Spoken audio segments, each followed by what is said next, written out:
Hey everyone, Caroline here from carolineleon.com. Today, I am incredibly excited to be talking to the legendary Tad Hargrave of Marketing for Hippies. Welcome, Tad. Thank you. So, Tad, by way of introduction, I wanted to start off by just saying a little bit about how hugely your work has influenced not only my own personal business journey and growth, but how it influences the work that I do with my business coaching clients. And so I discovered you in around 2017. And I was really struck by the message that you were spreading, which is this idea that marketing can feel good. Up until that point, hadn't really heard anyone talk in those terms. There'd been people talking about, heart-centered business, but this idea that marketing can feel good, not just to the person doing the marketing, but to the recipient of that marketing, really struck me. And I've been a fan of your work ever since. And this idea that we don't have to choose between marketing that works but feels icky and horrible, and marketing that feels lovely and nice but doesn't get us the money or the client. So from the very first video I watched of yours, I was sold. And since then, I've dived very deeply into your work. I've bought and read a number of your incredible ebooks on topics like hub marketing, point of view marketing, niching. I did your Meantime program several years ago. I've had a puttering session with you. And more recently, I joined your not so new now membership. And I've been struck by the depth and breadth of what you share. And I see your work as some of the richest and deepest work out there on the topics of conscious business and ethical marketing. And so I just wanted to start by saying thank you. You've been a huge influence on my journey and countless others, no doubt, in my audience. I know you don't really need an introduction with my people. So thank you for being here. You're welcome. So I'd love to hear from you, because there is breadth to what you do. There's a lot of strategies that you teach, and you teach them deeply. I'd love to hear from you how you would summarize your approach in terms of this idea that, marketing can feel good and succeed and be sustainable. Yeah. I suppose the heart of it is that the reason marketing feels so terrible is because people are going for the sale instead of going for the truth. And that when you go for the truth of just, is this a fit, marketing not only feels better, but works better. Because, to go for the truth of is it a fit, you have to really decide what's it and what's a fit. Those both have to be honed. And so it's ultimately a much more strategic approach, this idea of going for the truth. The going for the sale ends up being a bit scattershot, I think, tactical. So what's a tactic that would work to get people to say yes, or that would attract attention? But the attention of whom? For what products or services? And for most people, that's all over the place. So, that to me would be the summary. And we're just busy. We're all busy, and we can't afford to waste time and money. And I think this approach of trying to reach everybody, it just wastes time. This idea of going for the sale without first defining what it is we're selling, and who it's for, and how we want to do it, and where we want to do it, and why, and all that. When those strategic questions haven't been answered, you're left with scrambling, and often at the last minute. And then you get into that, it's 3 weeks before my program, and there's not enough people, so I have to scramble. That's a symptom of the foundations not being set, of the fundamentals not being tended to. Yeah, I love that. And the fundamentals, I know you talk a lot about niching, and you have your niche spiral program. And I also know from my own work with clients that can be a real area of struggle. This idea of being able to clearly articulate what it is we do, the problem we solve, who we help. And I know that for a lot of people, it can be overwhelming to do that work. What would you recommend to someone who is struggling with that process? Get help. Yeah, don't try to do it on your own. I mean, whether it's, you or I or somebody else, there are people who specialize in helping people figure out their niche, and answer these questions. There's lots of material out there on niching. I've got a playlist on YouTube that's just niching exercises. And, if people go to marketingforhippies.com/steps, there's the 5 fundamentals that I talk about. And one of those is niching. And there's a link to this list of exercise. So, you just every day you could sit down, or once a week, you could sit down and really delve into an exercise, and you just make progress over time. But I wouldn't try solving the niching thing alone, only because I just that's when I do my one-on-one sessions, they're almost all about niching, and people have been struggling with this for years. So you just don't have an expertise in niching as the entrepreneur. That's not your skill. Whereas for myself or you or other marketing coaches, we just have more time in the saddle. Yeah. And the other thing is, it's just very hard to see ourselves clearly. It's much easier to help somebody else see their niche than to see your own. So an expert has 2 advantages that you don't have. One is that they're not you, and the second is that they've seen enough patterns. So boy, get help, or at least, I don't know, there's books, there's all sorts of stuff out there on niching, and it's worth just taking the time. And one of the best pieces of advice I could give on niching, and with a lot of the other fundamentals too, is a lot of people have a meditation practice, they have a yoga practice, they've got a relational practice with their partner. And if niching is where you're struggling, I would make that a practice with the same level of discipline. Okay, 30 minutes a week, 10 minutes a day, whatever it is, I'm going to sit down and I'm going to work on this as a practice. And the point of a yoga practice is not that you're perfect at yoga, it's that you're making a little progress. Every day you're deepening into your practice, as they say. And so, similar thing with niching, it's not like it ever stops. There are points where it plateaus for a bit and it's steady because the marketplace isn't changing, you're not changing that much, and you just enjoy that. But it's gonna, over time, keep shifting. But if you have a practice to be attending to notice, okay, what's feeling good, what's the marketplace responding to, where am I inspired, then you're more likely to kind of be on track. The old metaphor of when a plane takes off from the mainland to Hawaii, it's off course like 90% of the time, almost all the time. But it just keeps. But if you don't have a practice to be coming back to that, especially if it's not clear. I mean, if you're in a point where it's clear, I mean, you maybe stop your practice for a while. I don't know, but there are times where it's like, I really don't know, this isn't working. And if your marketing isn't working, almost all the time it's the niche. When people say, I don't know why, I said, well, who are you trying to reach? What are you offering? And then it's usually this big buffet, this smorgasbord, and of course it doesn't work. Yeah. I love that. I mean, in my own practice with clients, often what I see people doing with niche is trying to, come up with a niche in isolation, and academically, in terms of not, so the biggest challenge I see for a lot of people is, I think you've got to be out in the field talking to people. You've got to be putting content out and seeing what's landing. You've got to be getting into sessions with people to see what lights you up, what's working for them. And what I think a lot of people do is they think, I've got to have the niche figured out before I do all of that stuff. So until I have the niche, I can't create the content or be in those sessions with people. What would you say to that? Well, there's 2 places people get stuck in their niching. One is they're stuck in here, and as I often joke, this is where crazy happens. Just by yourself on your own.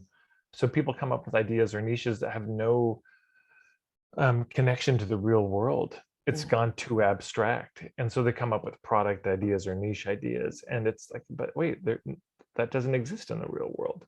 And the other place people get stuck is they try stuff and they never reflect on it. So it's very possible people do coaching for 20 years and struggle for 20 years because they never thought, well, wait, who's coming? So it's a constant, endless dynamic between those two. And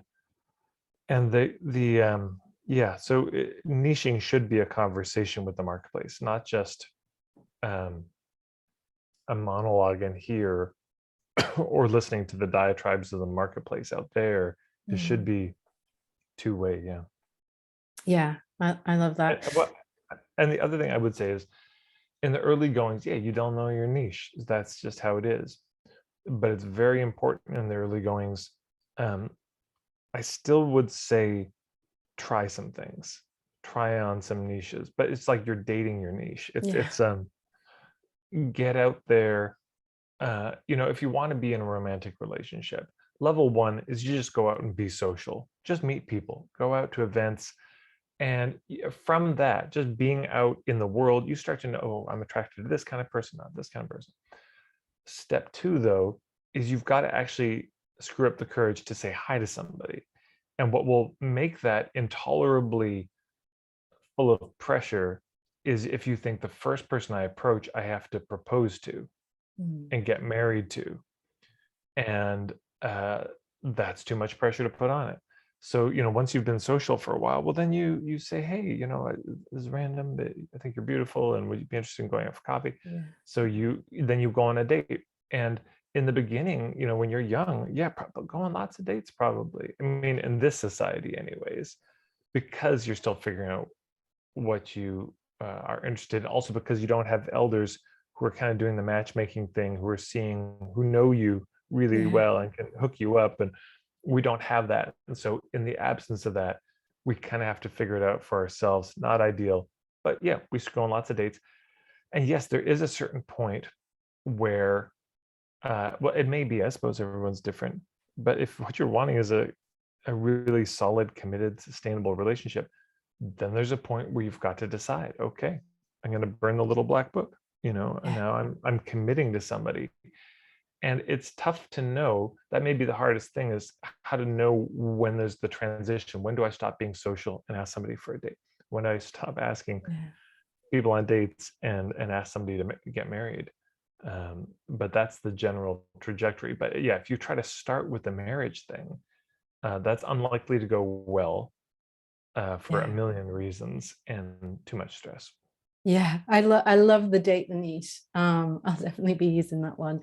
And I think what it reminds me of is a problem I often see, because I work, as I'm sure you do, with people who, the kind of practitioners we work with, they are very skilled. They've worked with a lot of modalities. They can solve a lot of problems and they can help a lot of people. And so, to continue the dating analogy, it's a bit like having a dating profile that's like, I'm looking for someone who is, sporty and bookish and blonde and brunette. And, it's like all of the things versus, kind of honing in.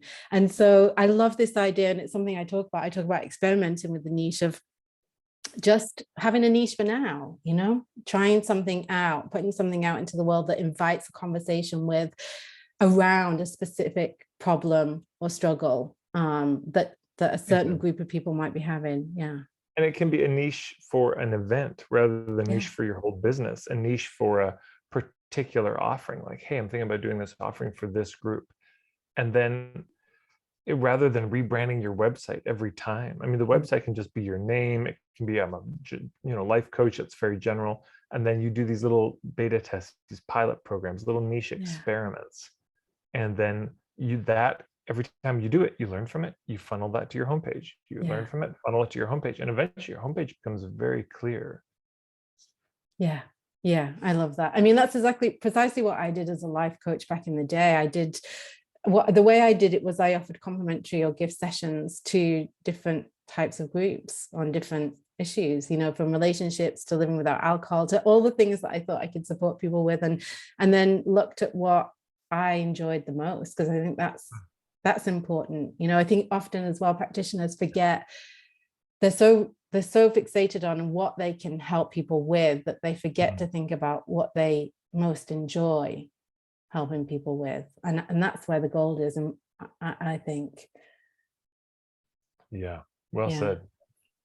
So niching is one piece of the puzzle, a big one, granted. And it's something, like you say, it's relevant there at the beginning. I think it's relevant throughout. I think your niche evolves.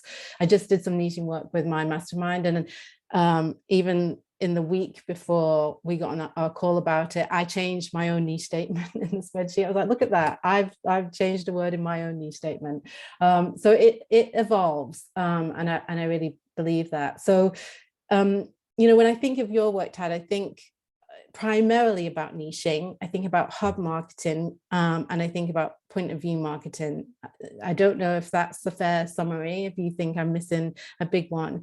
What I'd love for us to explore a little bit is how they support each other, because something that I see a lot in my people at the moment, and I think it's a collective issue with everything that's going on in the world, as well as just a kind of noisy marketplace in terms of the online business world. People are overwhelmed. People don't know where to start. They're struggling to know what they should be doing on a day-to-day basis. And so I just love, and I think, in terms of your work of hub marketing and point of view, that I talk about very similar themes in slightly different terms than, with my clients and audience. But yeah, just how do they fit together, and how do we simplify that for people who are watching? Sure. Okay, so we've got three things. We have niche, we've got point of view, and we've got this hub marketing thing. So, I use this analogy so much, but if you're on island A, your ideal client's on island A, and they want to be on island B, your business is like a boat that can take them from one island to the other. So the niche is this combination of knowing who it is you want on your boat. It's also knowing what kind of boat you want to have, and how you want to dress as the captain of the boat, and the regalia of all your crew, and the smells, on it, and the food you're cooking, the name of the boat. All of that is the niche. It's kind of this core clarity piece. The point of view is your take on how to get from island A to island B. If you have a service, which I think most of your clients do. So if you have a service, there's just lots of ways to get there. There's a lot of different routes you could take. There's different seasons that might be best to go in. There's slow ways, fast ways, adventurous ways, scenic ways. And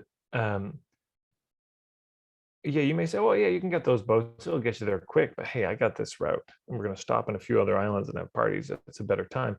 So you may have a different perspective on the way to make that journey. And then the hubs is, well, how do you get people to the harbor in the first place? And so this is kind of laying down the trails to your, putting up signs, making sure people in town know where to send folks if they want to get from island A to island B. It's just how do you get the word out about it? So those are the three, and that's how they relate. I love that. I so embraced your island A, island B analogy in the boat. I often joke that, in terms of business coaches, there's the fancy yacht with the champagne flute when you get on, and there's my version, which is like a tugboat with some throws and some incense burning. So yours is probably similar, I'd imagine. But yeah, so I love that. I love that. Something I wanted to touch on. And I've digested a lot of your content, and there's this concept that people talk about in terms of like slow marketing. And you mentioned, in that analogy, there's the slow route. And I would love to explore with you a little bit this idea, because I think there's a lot of BS on the internet around how quickly it takes to be successful and sustainable in business. And I have experience of working with a lot of people who are in that stage where, they've started, they're not complete beginners. They've had some success. They've had some paying clients. They're in what I refer to as the feast and famine stage, so 1 month, maybe they do okay. They can pay the bills. It's great. They're very excited. And then maybe for the next 2 or 3 months, there's nothing, or there's just, pennies. I spend a lot of time reassuring clients that, it takes time and you're doing the right things. And I just wondered what you would say to people navigating that kind of feast and famine. Is there something that they can be doing? I don't want to say to get there faster, or maybe just to navigate the journey of that place between, starting and not yet sustainable. Yeah, well, the first thing, of course, is we kick ourselves for leaping into it so quickly, and like, why didn't I stay in the job? Why didn't I go part-time? Why didn't I put more savings aside?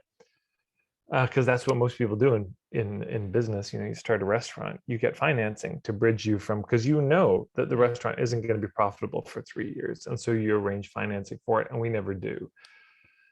I don't know why this hasn't hit the life coaching space. Maybe there'll be some financing business that will start for this, but that's insane. So we put ourselves in this very difficult situation of, if you build it, they will come. They just didn't tell you it could take 3 years for them to come once you start building it. So that's number one, just some mercy to realize that's just hard.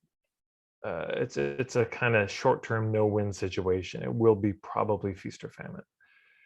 Given the real limits we have on how much money we have, how much time we have, how much energy we have, becoming strategic is even more important, because you just can't afford to waste stuff, any of those things. If you've got $100 to spend on an ad, you want that ad to make you at least $100. You can't, if that's all you have, you want it to work. So thus the strategy comes in. And these are the 5 fundamentals I talk about on that marketingforhippies.com/steps page. So the first one is just this marketing 101, just finding a way that marketing can feel good. Whose ever approach it is, if marketing feels terrible to you, you just won't do it. You will avoid it, and it will feel terrible to the people receiving it, which will backfire on you. Number 2 is this clarifying the niche. 3 is the point of view. 4th is business model, thinking about that. And 5th is this hub marketing piece.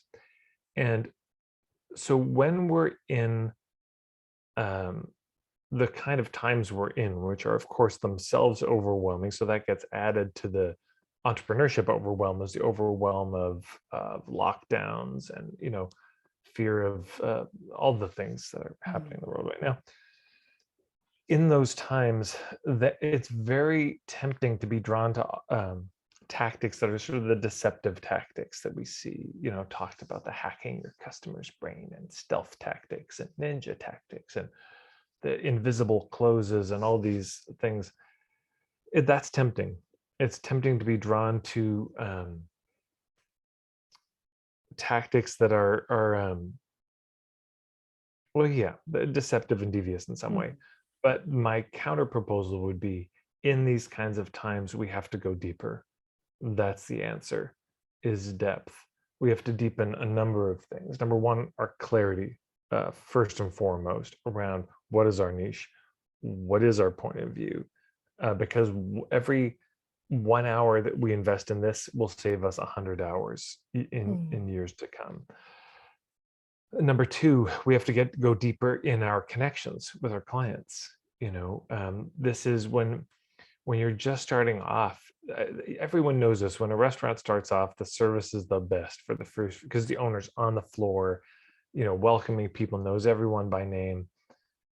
The good restaurants keep that going. The bad ones let it go. But that kind of attention to customer service, the deepening of relationships, and this is what fundraising and nonprofits too. If you want to raise more money, you one of the most important things you have to do is deepen your relationship with your existing funders. Number 3, so there's the clarity, there's connection, deepening our commitment. That's an important, because it's hard, because there's going to be the lean times, and if you're not really committed to what you're doing, it's very easy to stop, and to stop just a little bit too soon. I see this so often. People do the business for 2 years and say, oh, it didn't work. And it's like, oh man, it was year 3 or 4, it was going to turn around. But they don't just, they lose heart, that it's ever going to work. But if you have a niche, and some clear point of view, and you've done some thinking about it, probably that could work. But so depth is the answer to the kind of cataclysms that we face. If the winds and the storms are blowing, the tree has to have deep roots to survive it. The answer isn't to put your branches up higher. That's how you get blown over. The answer is you dig in deeper. Yeah. Yeah, I love that. Many years ago, I worked with a coach who often repeated the phrase, your next client is right in front of you. And I've really taken that to heart over the years in terms of, and I hear it all the time when I talk to clients, we're often focused on who isn't listening to our content, who isn't responding to what we're putting out into the world, rather than really doubling down on the people who are. I have people say to me, oh, I posted something and I only got 3 people took it up. And it's like, have you really served those 3 people, followed up with them, been in it with them? And so I really love that idea of doubling down. And I'd love to just explore a little bit of the interplay, because so here's the thing, I have a lot of clients where they feel a bit like the best kept secret, that the people who know about them and find them love them. I remember being, feeling in this phase myself, not, just a few years ago, in terms of, what I'm doing is working, but not enough people know about me. And so I guess that takes us into the realm of hub marketing. And I just would love you to speak a little bit more about that in terms of visibility and audience growth, because of course, in the beginning, it takes a lot of time. And I think more so these days with the internet, how saturated the internet is, to grow an audience. And so, yeah, and get that visibility that's needed once you do feel maybe you've not exhausted, but you have nurtured enough the people you have, and it is time to grow. It's time to be seen by more people. Right. Yeah. Right. In the beginning, as an entrepreneur, the first email you send is the friends and family email, just telling everyone, hey, I've got a business and here's what it is. And do you want to spread the word? Tell everyone you know. That's the first email to send. And you get good response on that. And then, of course, you get some clients from that. You start to build up an email list and you say, oh, great, I've got an email list. Finally, this thing they were talking about, I have one. And so I'm going to start promoting my stuff. So you start promoting your stuff to the email, and there's a great response, because all these people, they want to be on your email list. They opted in. And so they're saying yes. And it's a very exciting feeling. And it's like this and then it drops off. And why? Because all those people on your email list have already, all the ones who want to buy have bought. Yeah. There's no one new on your list. And so we have a following on social media, our email list, and we've tapped it out. The well is dry. Some of those people will buy in a year, but not today. And so then we have to go a little further afield to find our clients. And so, yes, this gets to this question of hub marketing. And the question is, where do my ideal clients hang out? Where would I find them? It's one of the most important questions in marketing. And so there's so many ways to find these hubs. But as you're saying, you can start with the people right in front of you. You could make a list of your 10 favorite clients, the ones who really love you, and just say, hey, could we get on the phone? I'd love to be working with more people just like you. And I thought you might have some ideas, just like a 15-minute call. Are you open to that? They will be. And you get on Zoom with them and you just start, and you go through, there's all sorts of different kinds of hubs. Because if you ask too general, maybe they won't have some, but you could just say, like, are there any events that people like you go to? Are there any groups that you're a part of? Is anyone you're following on social media? Any hashtags you follow? Are there any, like, where else do you spend your money related to this issue, And are there other people like me, because, who seem to be competitive, but might actually be good collaboration? Are there locations where you, like, I don't know, neighborhoods or cities or countries where there's more people like you? Or so you get specific about it. And then at the end of it, it's like, well, thank you so much. Yeah, I'm so grateful. This is very helpful. And the second thing I wanted to ask is there anyone you know personally who might be a good fit for what I do? And again, you can go through categories like, anyone in your family, any friends, colleagues, old elementary school friends, I don't know. But you can go through the categories, and maybe at the end of the call, you've only got 2 leads from them. But that's 2 leads. You'll probably get a lot more. But let's say you have 2. Great. Well, then you call up those 2, and the subject line of that email is, hey, John Smith sent me. So I Yeah. was talking with this, if there's a relationship, you say, I was talking with this guy, John Smith. He said, I should talk to you. And, and he said, he thought you might have ideas of where I could find business for this. This is the kind of thing I do, and this is the niche. So you just do that. If you keep following those threads, and everyone you talk to, when you do a workshop at the end of it in the evaluation form, you're just like, I'd love to reach more people. I don't know where to find them. If you have any ideas for me, put it here, and they fill it out. And then if you just keep following those threads, it's enough. You'll hit a few dead ends, but then again, you can go on Facebook and say, hey, I've got this business, trying to reach these people, do this thing. How do I market it? Where do I find people? What are the hubs? And you'd be amazed how many hidden hubs there are. We just think, oh, I'm so hip to the scene. And then you'll hear about some whole scene that you've never heard about of your people. And then, once you connect with those hubs and you just deepen your relationships, because then there becomes an ongoing something. It's not like you have to have a new hub every time. Sometimes you get 2 or 3 hubs and they can send you all your business. I've seen this so many times. People get a really good niche, and then there's just a few events that they go to every year and they speak at. And there's another practitioner who does something complimentary, who sends them the work, and and there you go. Yeah, I love that. I mean, I really do. What comes up for me listening to you talk is a couple of I wouldn't say objections, but just concerns that people have raised with me around this idea of it's not necessarily of hub marketing, but that kind of connecting. I'm a big I call it authentic outreach, like making those connections, not just with potential clients, but with hubs, with your colleagues, with your peers. And sometimes, just there's 2 issues that I think come up for people sometimes. One is a fear of connecting with people who are too similar. If I start to form a relationship with someone who does similar work to me, will my people go there instead of to me? And so I've seen that one come up. Another one that I've had where I've said to people, you should start making connections with colleagues in your industry, and having these conversations. It's been huge for me. There's this like, what do I say?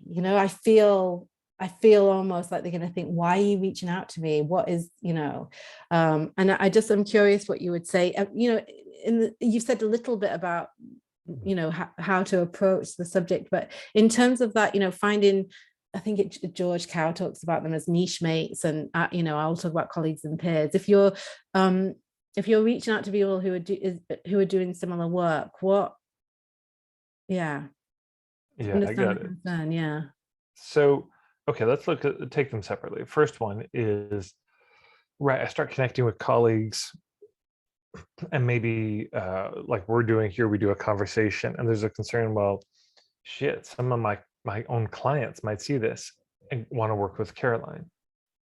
It's like, oh man, her glasses are so stylish, and look at that bookshelf, and her accent's better than Tanya's got that weird Canadian, so there's people who then, that's the fear that when we do collaborations, we partner in some way, to go back to the dating thing. It's like, no, I don't want to go out to the club with you because all the guys are going to hit on you, and I'm not going to, or whatever.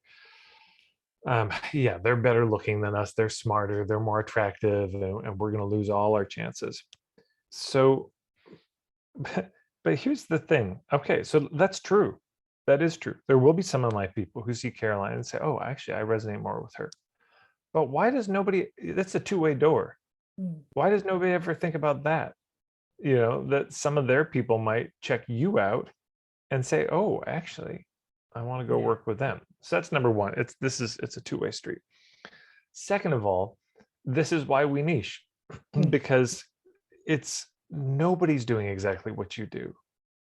I mean, even if you reached out to a competitor who's doing the exact same modality for the exact same people, guided by the exact same philosophy, you're different people. You have a different vibe just based on that. And in fact, if everything else is the same, entirely on that, people will have to make a decision of who they're going to work with. So if you see somebody who's doing something that seems identical to you, To me, the real opportunity is you'd sit down with them, you say, what we do is so similar, but I imagine there's differences, and like, let's talk about that. Like, what do Yeah. you do that's different than what I do? Where do you specialize? Who do you like to work with? And what parts of this work do you most enjoy? Because let's say you have a yoga studio, you open it up, and another yoga studio opens up in town. The initial thought is, oh, it's a threat, Mm. but that's an opportunity, because you sit down with them Yeah. and say, hey, what do you like to do with yoga? Oh, I'm really into the prenatal, postnatal. Great. I hate that shit. It's all yours. I'm going to stop doing it. I'll just send people to you. So that's number one. Number two, right? Um, what do we say? How do we approach? Like that initial, I think a lot of people have fear of like, oh, what on earth do you say to a complete stranger on the internet when you're making that kind of Yeah. approach? In my ebook, Hub Marketing, I've got a bunch of examples of terrible approaches and good Yeah. approaches. But the general ideas are, number one, keep it short. Mm. Um, it's not a huge, long essay necessarily.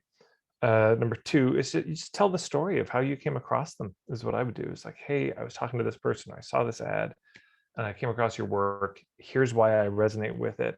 Yeah. And then, so key in the wording is not to let any assumptions smuggle in, not to be presumptuous in the writing.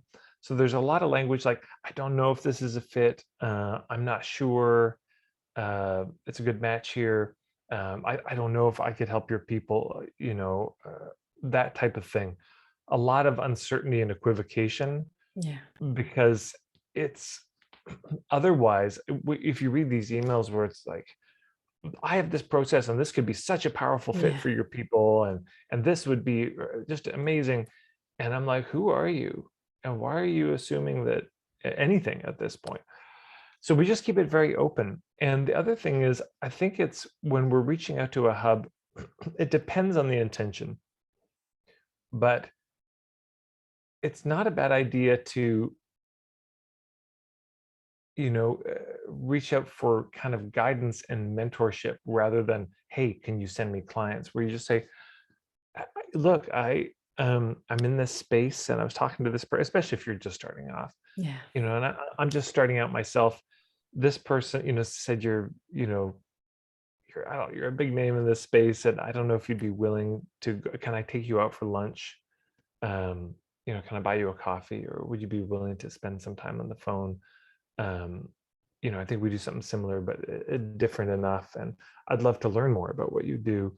And then when you get together, to me, most of the initial, if you're the one that initiates that conversation, the initial part of that conversation is you learning about them. Like, tell me more about Yeah. what you do and what got you started. And if I was going to refer clients to you, who would be a good fit? Yeah. Like, what are you looking for? What moment are they in their life? And you ask them all the niching questions, because you're trying to understand. And then what will happen almost inevitably is they will say, and what about you?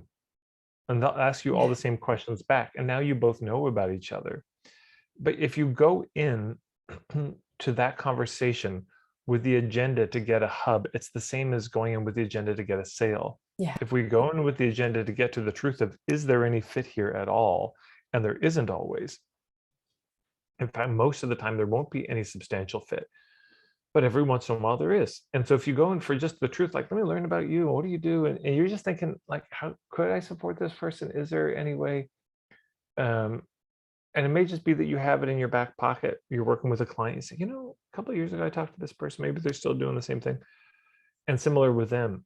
Yeah. But we just take the pressure off of it of, again, you're kind of dating hubs in the same way you'd be Yeah. dating, niches. You're just going for coffee. That's it. You're seeing if there's a spark there that Yeah. has you want to lean in and go on a second date with them and try something. And it's not always there. And it's best not to pretend it is when it isn't, not to Mm. fake it. Yeah, there's so much of what you said there that I love. One of the things that popped into my mind when you were talking about, keep it short.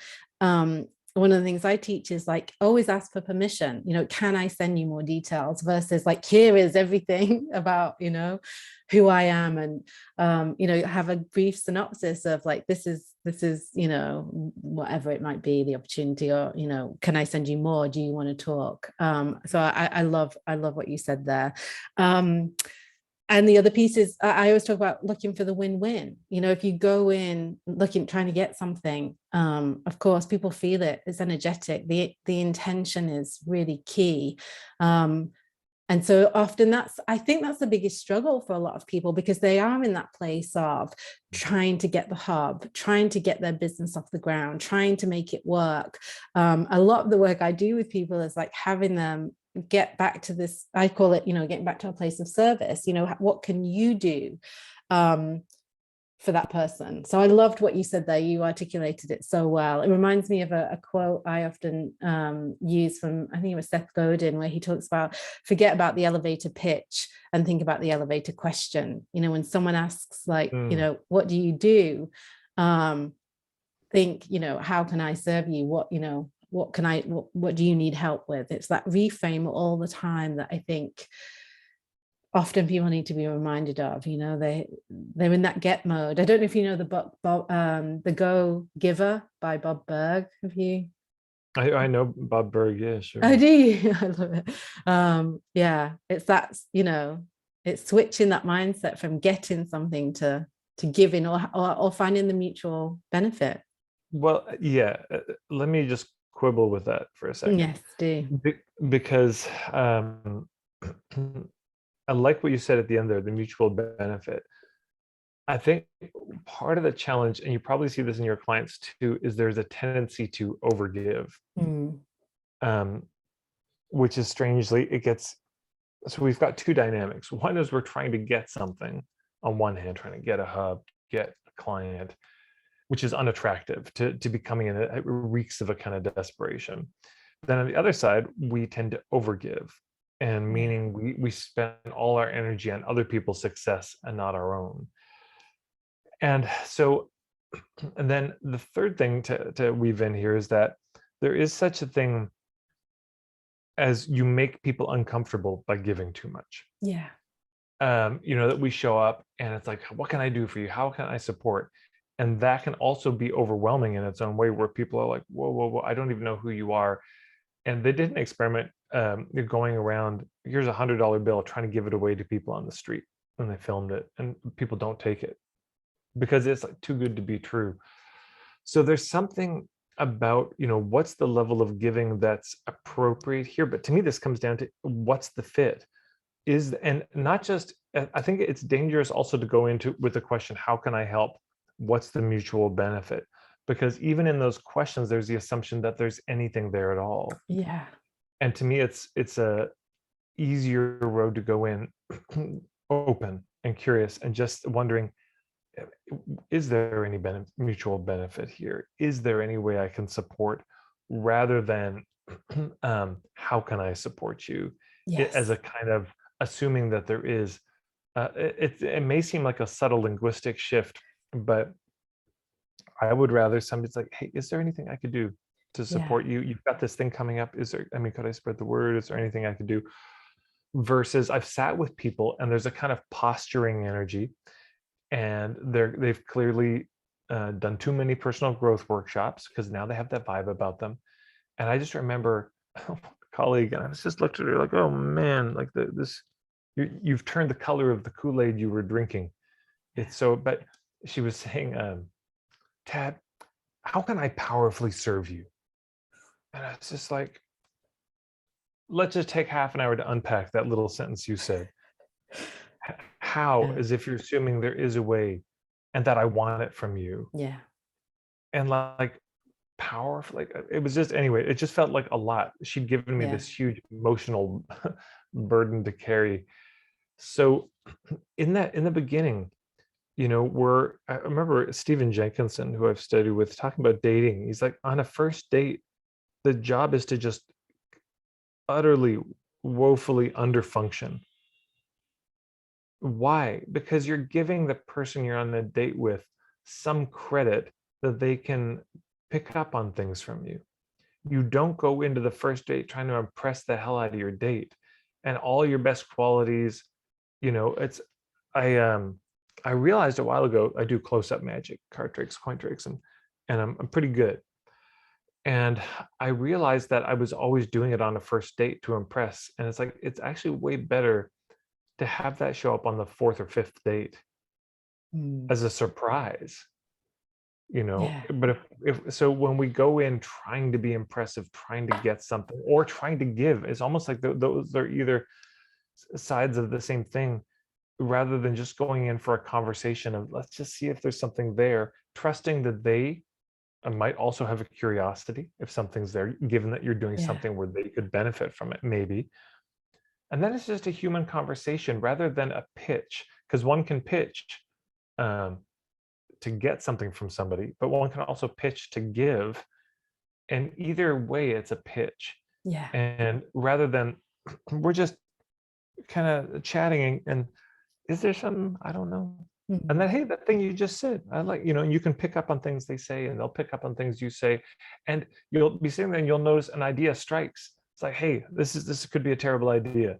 But Yeah. I was thinking we could do a workshop together on this. This may be a bad idea, but here's what I'm thinking. Yeah. And you may scatter the seeds on, concrete and nothing grows. But it'll be much more relaxing if you go in to get the truth rather than to get something.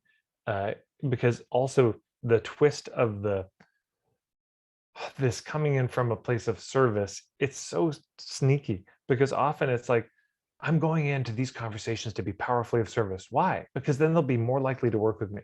Okay. Yeah. So what you're really doing is being generous so you can get something rather than, and which is coming from the assumption that there's something to get, that they might want Yes. to give it to you in the first place rather than let's see. I Yeah. just think that's one of the most noble things we can say walking in, is just let's see. I love that. That I really do. I really do. I mean, something I talk about sometimes is power leak. So when you said, it's like a very subtle linguistic shift, it's actually those are the things that are huge. They can affect everything. So an approach that I often teach is giving gift sessions. And when my kind of people, hear that, they're like, great, this is the best thing in the world. I get to give sessions for free. And it's just little subtle shifts in the way that we do it that is so important. It's like, I talk about applying for a call versus like I'm giving away free sessions. I often refer to it as allowing people to lean in rather than being right up there in their face. Just you lean back so that you can see if they're and, interested. Yeah. and so you don't corner them too. Yeah. I mean, it's at a party, it's just real bad form to be physically cornering somebody so Yeah. they can't leave the conversation without kind of moving you. Yeah. And if we notice somebody's uncomfortable, the of course the desperation that comes out, oh, I see they're uncomfortable, I'll say more, I'll try to impress them more. But in that moment, actually the thing you need to do is step back and give them Yeah. room to leave, which may have them want to stay now that they can leave. And yeah, I had a good thought and then I lost it. But yeah, it's oh yeah, I was gonna say with the free sessions, because this is where the sneaky duo of the overgiving and the hoping to get something come Yeah. in when people do free sessions. They do the free session, they think, aha, I'm doing this so I can like somehow convince this person to sign up. So that's problem number one. Yeah. But then problem number two is the person sitting there and they, instead of having a conversation to say, is this a fit and have that be the agenda, they try to just blow their mind with and solve the whole problem. And which is to me also unethical because you can't solve the problem in Yeah. such a short period of time, probably. So it's much better to have a conversation where, I mean, you can still be generous, but in giving context and saying, look, okay, I just want to be, here's what I'm hearing. You've got this situation. Here's what's holding you back, if I'm hearing right. Here's my take on what it would take to solve this. Yeah. And like, here's a package I've got. Here's a few options if you're interested. But we're trying to, the generosity is not in the I don't know, the effort, the trying to make it all better for them. Like that's just an inappropriate, misdirected drive. The effort is you're just sharing. Yeah. You're just putting it on the table, say, okay, based on what I hear, this is what I think. And if you resonate with that, yeah, then you let them lean in. It's the exercise. I do this all the time where I say, okay, so if you put your hands like this, and then I say push as hard as you can with your right hand, and of course the hands don't move, and I say now grab your wrist and pull as hard as you can, and the hands don't move. So whether it's this kind of trying to be generous and give, or trying to get something, either one of those will, if the agenda is secretly to get in both sides, it will get resistance. People feel Yeah. it Yeah. and they stall. Versus, if you just extend your hand, they might reach out and grab your hand. And then you're shaking hands rather than pushing or pulling. Yeah, I love that. I really do. I love it. And it's that, what comes up for me is just releasing the attachment to the outcome of the connection, always. Or clenching very hard to the attachment of the truth. I love that. Yeah. It's not walking with no agenda. Oh, there's an agenda if I'm in a conversation with somebody, but that agenda isn't that they do anything. The agenda is to the truth. And if I can feel myself or them varying from that, I'm like, hold on. I want to get back to this conversation about the truth. So there's you will get the truth out of my cold, dead hands, if I'm on my game in a conversation like that. And the beautiful part about the agenda for the truth is you don't have to hide it. If your agenda is going in to get something, either by sneaky tactics or by overwhelming generosity or whatever shtick we've learned, it's not going to feel great. It's not going to work well. And but if our agenda, and we have to hide that agenda too.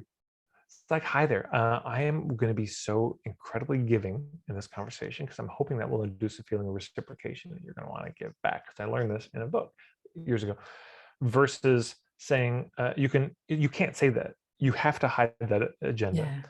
The agenda for the truth, you can just say, look, here's my intention in this conversation. I just want to see if it's a fit. That's it. I don't know. I'm not sure if it is.